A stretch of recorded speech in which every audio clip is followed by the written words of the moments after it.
government offices worth billions of shillings. It is unfair, it is unjust. We must look for ways of making sure that the whole of this country, whatever little resources we have, it is spread equally in the country to attend to our needs. All of us pay taxes, whether you are a Pokomo, whether you are a Bukusu, or whether you are a Kikuyu or a Luo. All of us pay taxes. We deserve to get services. And that is why I'm here. And this assembly has people from all ethnic communities. Let us speak openly. Let us respect each other. I respect any opinion, however you put it.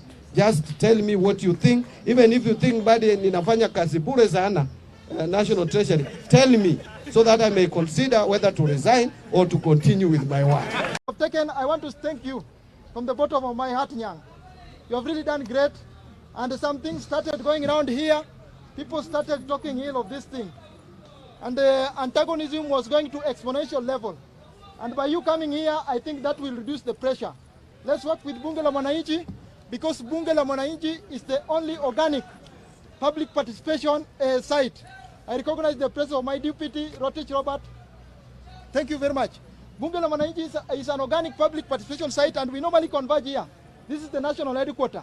This public participation, which normally happen in those county halls and those rooms, do not reach people at the bottom up.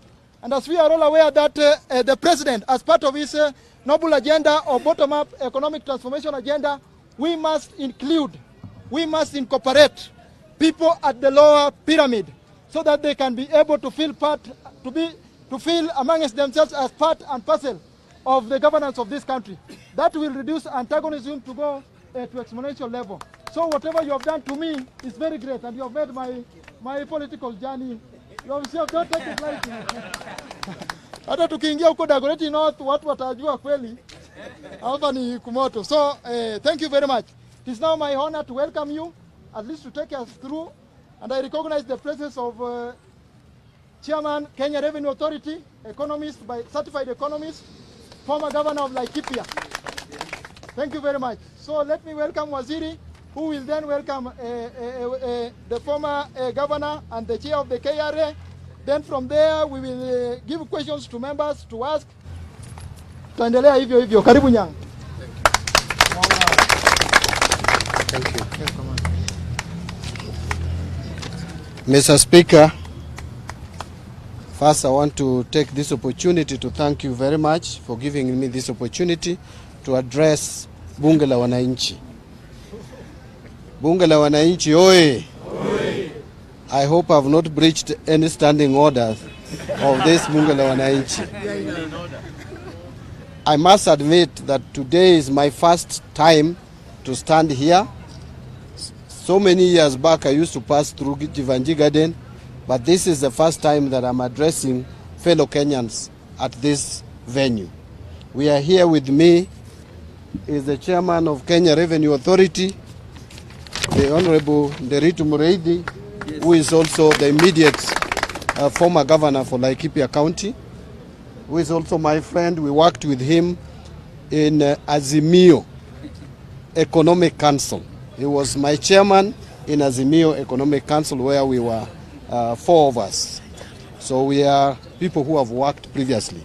So I know this is lunchtime and you have sacrificed to be here to engage in this discussion. And I want to straight away take this opportunity to take about not more than 10 minutes, Mr. Speaker, if you allow me, to give synopsis and general overview why we are here. And then I will also invite my colleague, whom I'm sure will take slightly less than the time I will take. Then after that, we'll open it up for questions. Why I say that, actually we came to listen more than to talk. And I want to start away by saying that the positions that we hold are delegated positions. We are here courtesy of the people of Kenya. We have been given delegated authority. If it were possible, all Kenyans would be at the National Treasury signing documents and approving budgets or preparing budgets. But because it is not possible, a few of us would be privileged enough, courtesy of the people of Kenya, to sit in those offices. When we sit in those offices, therefore, duty calls on us to be accountable to the people of Kenya. Remember last year we went through in this country something we have never experienced before. We almost had a civil unrest in this country. Why? Because there was perception among Kenyans that they were not being listened to, that nobody was prepared to give them a listening ear. We must do things differently. We must learn. We have learned. I have learned as the Cabinet Secretary in charge of National Treasury. That is why I have come here to engage with you early enough when the budgeting process is still at its very early stages, so that I can also hear from you a few things. Number one is what the Kenyans consider as priority in their lives. That is very important for us to inform the budgeting process. Number two is what are some of the challenges, especially in terms of taxation and tax measures. When you talk to Kenyans now, what is in the lips of everybody is that we are being overtaxed, and that the resources that we give the government, we don't see the value, that services are not being rendered. I want to engage you today to listen and hear from you. Apart from the challenges, apart from the problems, what do you believe would be the solutions to some of the challenges that we face as a country? Let me just take 2 or 3 minutes to break down a few things. When this government took over in 2022, there were a lot of challenges. One of them, and which is very critical, is the issue of public debts and the debt servicing costs. This government took over at a time when budget deficits, as per the budget estimates of 2022-23, was 925 billion shillings, which is almost $1 trillion. Imagine an economy like Kenya borrowing a quarter of its budget every year to finance its activities. Number two, this government took over when already the government was showing signs of defaulting in paying Eurobond. I'm sure you are aware of this, which almost caused economic meltdown in this country. The shilling traded to 160 per dollar because of the signals that was sent to the economy that the government was going to default. And so, and the window had been closed at that time. So that default, even though we avoided it, we must make sure, because going forward, some of you have heard me mention that Kenya, we will only have a breathing space between 2034 and 2048. Why do I say so? Because in 2027, there is going to be a Eurobond of 900 million to be paid in May, on May 22nd. That is the deadline. The following year, 2028, in February, 9 months later, we are paying another Eurobond, 1 billion, which was taken so many years back. Then, that is 2028. 2029 is 1.2. Then 2031, we have 1.5. And then 2034, we have another 1.2. So the only time that we don't have Eurobond to repay is between 2034 and 2048. As a country, if we are responsible in managing our finances, we cannot wait until 2027 to be able to retire or pay some of these debts. If we do so, it will send a wrong signal to the economy, and we will be back to where we were early last year. Let me mention the second thing.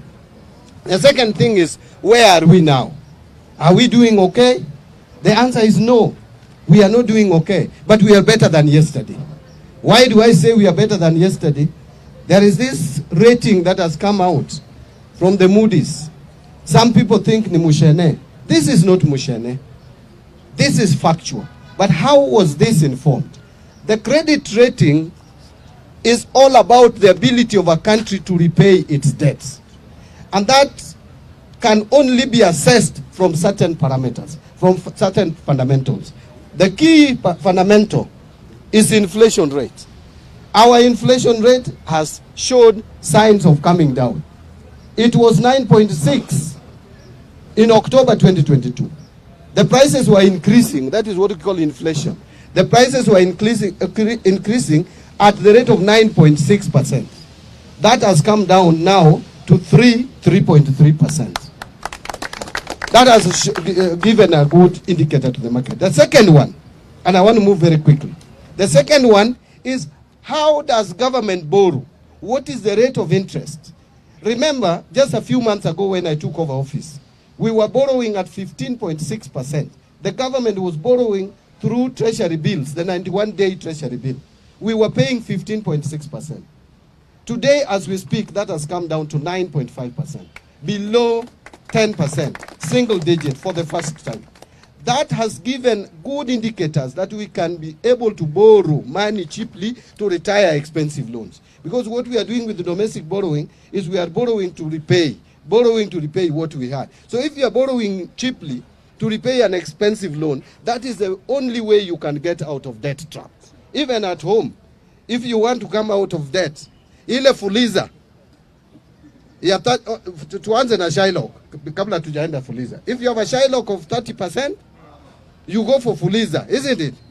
Say fuliza charges you 12%. If you find a friend who can give you the same amount and you only pay 5%, you will borrow that and pay fuliza. That is how domestic borrowing works. Finally, is the issue of foreign exchange. For us to pay loan, external loan, we must pay it in dollars and other hard currencies. So a country must demonstrate that they have enough reserves to pay any loan should it fall due. Now, Kenya for a long time has had only 2 billion, 3 billion US dollars. 2 billion, 3 billion, which is just 1 month cover of imports. Because for us to buy imports, we must pay in hard currency. Right now, we have in the central bank reserves of 9.5 billion USD, which would cover our imports for 4 months, 4.9 months. That's almost 5 months. Now, as I conclude, someone will ask, MBADI, you are telling us all this. The shilling is stable, yes. All these things you are telling us. Moody has rated you positively. Where is money in my pocket? Yes. I know that was going to come up here.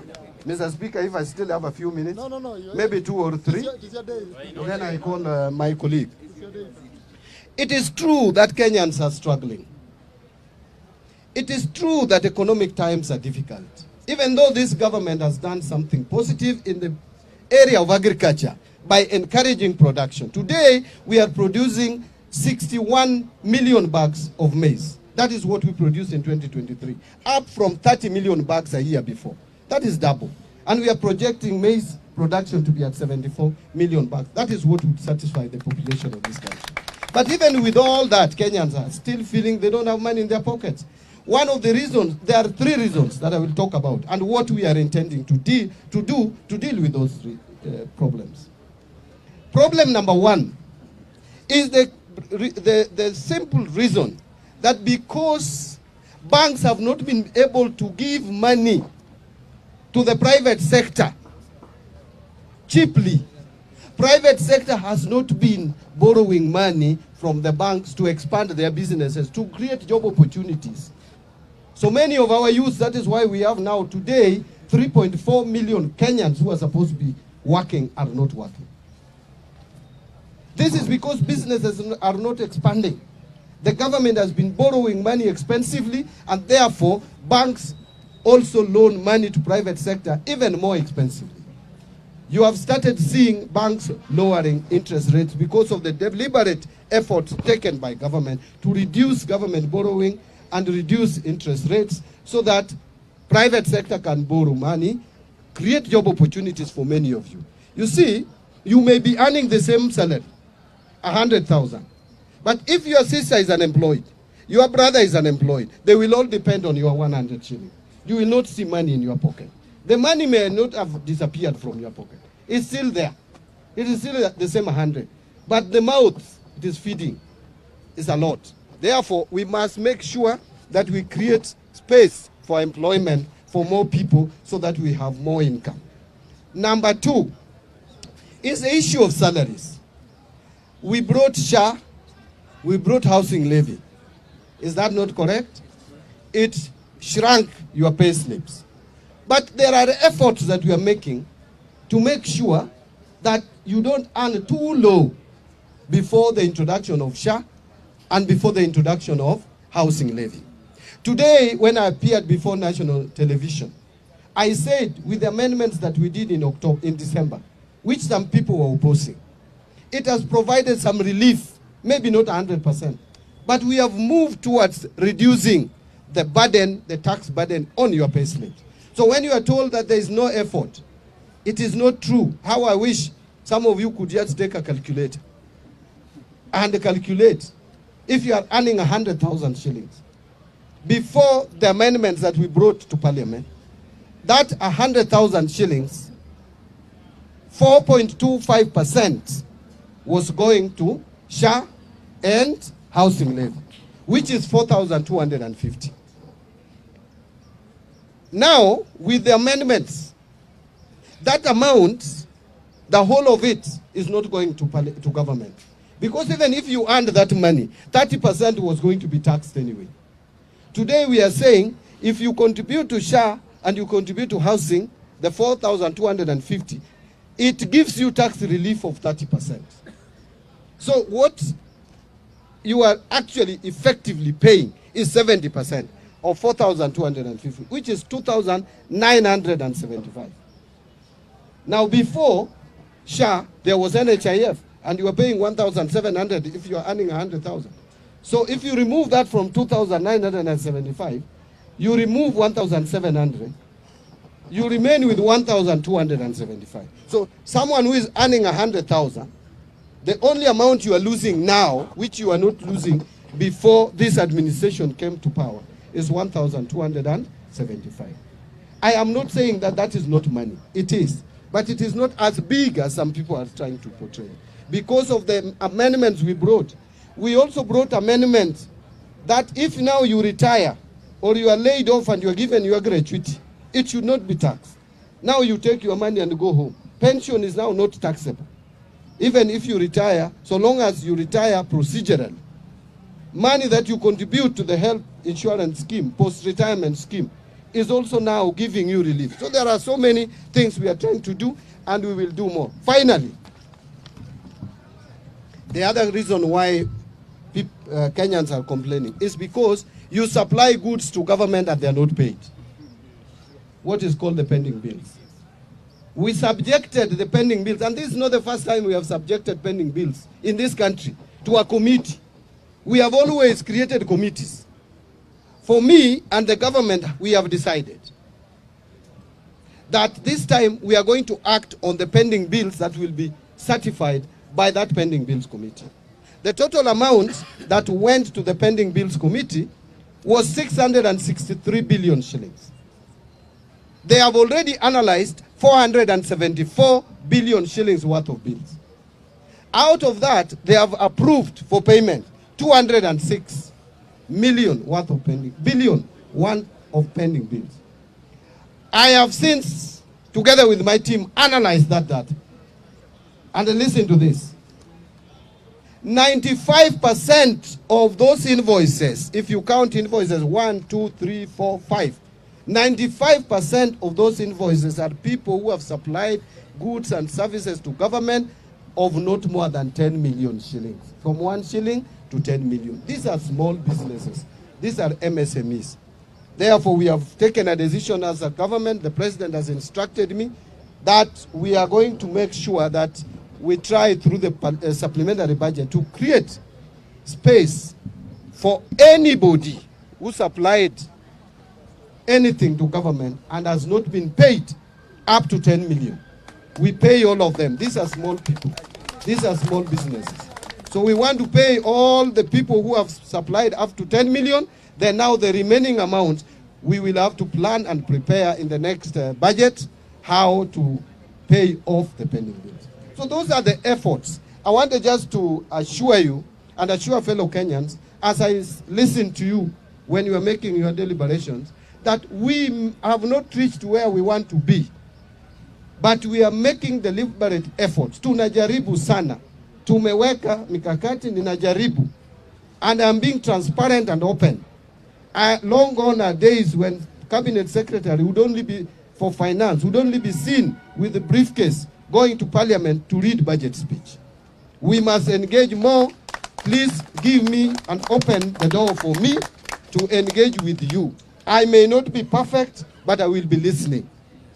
Give me ideas that you think can help this economy move forward. It is a collective responsibility. I cannot do it alone. I earn, yes, 1 million, but I work for people who, some of them earn nothing. And I want to listen to those people who earn nothing. Let me tell you, this country has challenges. Recently I was in Tana River. And in Tana River, I saw something I never believed, even though I also come from a marginalized area.